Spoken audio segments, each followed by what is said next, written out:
हाँ जी।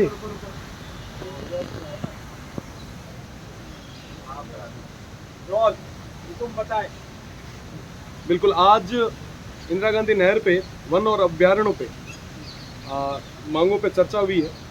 मैं आपको बताना चाहूँगा कि मैं सीमांत के उस क्षेत्र से आता हूँ जहाँ पर इंदिरा गांधी नहर की कल्पना जहाँ के लिए 1957 में की गई।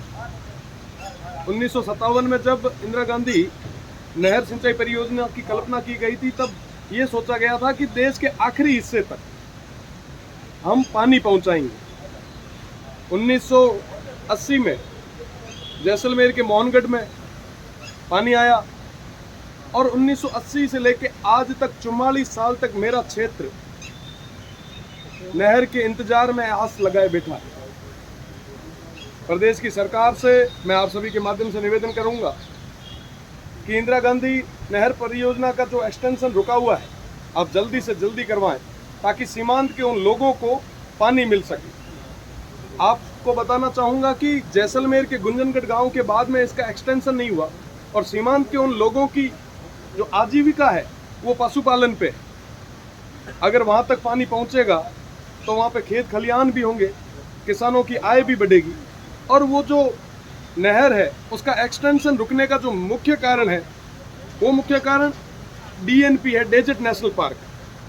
आपको बताना चाहूँगा कि 1980 में एक नोटिफिकेशन आया और उस नोटिफिकेशन के बाद में DNP क्षेत्र को नोटिफाई किया गया। DNP क्षेत्र के अंदर लगभग 3162 वर्ग किलोमीटर क्षेत्र है और जिसका 1962 वर्ग किलोमीटर क्षेत्र जैसलमेर का और 1200 वर्ग किलोमीटर क्षेत्र बाड़मेर का, 185 राजस्व गांव इसके अंदर है। आप विश्वास मानेंगे कि 1980 के बाद में ना आबादी भूमि बढ़ी, ना किसी तरीके का नया डेवलपमेंट हुआ। आज क्योंकि वन एवं अभ्यारण्य की भी बात हो रही है, मैंने आज सरकार से निवेदन भी किया है, मंत्री जी से भी निवेदन किया है कि उस क्षेत्र में उन 185 राजस्व गांवों में मूलभूत सुविधा पहुंचाने का काम हम लोगों को करना चाहिए। आप विश्वास मानेंगे कि अभी तक वहां के किसानों को किसी भी तरीके का KCC या ऋण उठाने की कोई सुविधा नहीं दी गई।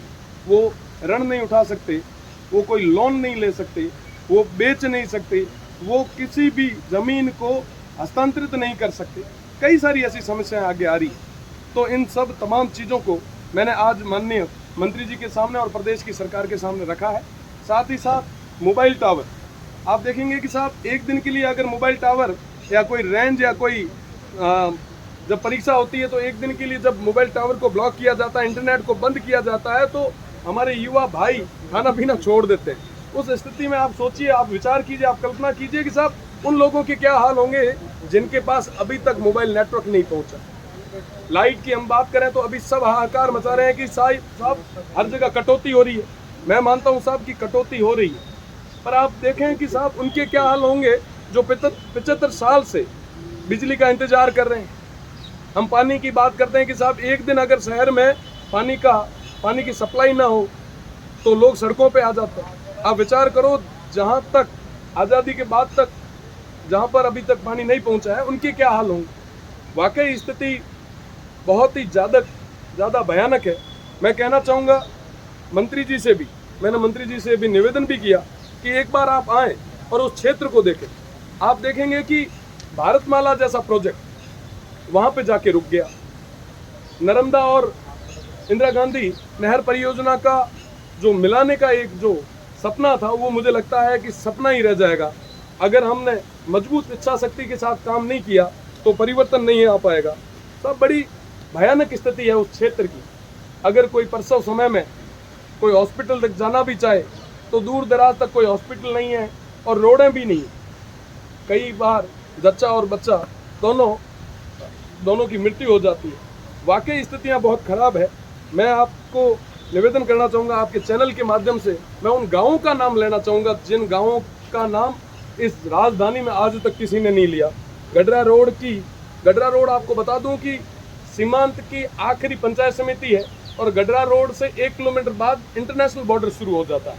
उस गडरा रोड के बोई, नोटडी, संबंध का पार, हाफिया, फांगड़ी, चंदनिया, बनियाली, चौथियाली, खड़ीन, सैला, ढिंगानी की बस्ती, बच्चिया, पूंजराज का पार, सरगुवाड़ा, द्राबा, ढगारी, मठरानी, पीपरली, पते का पार, गप्पण, दाबड़, सांकली, हाफिया, कुबड़िया, रावतसर, सालम सिंह बस्ती, दुठोड़, ये तमाम कई सारे ऐसे गांव, 185 गांव है जहां पे अभी तक मूलभूत सुविधा नहीं पहुंची। हम बंद एसी के कमरे में सब तरीके की बातें कर लेते हैं, पर जरूरत है उन क्षेत्र को आगे तक ले जाने की। बिजली नहीं पहुंची, पेयजल नहीं है, आबादी भूमि नहीं है, किसी भी तरीके की कोई सुविधा नहीं पहुंची। तो वन एवं पर्यावरण की मांगों पे सबसे बड़ी मांग मुझे लगता है हमारी है।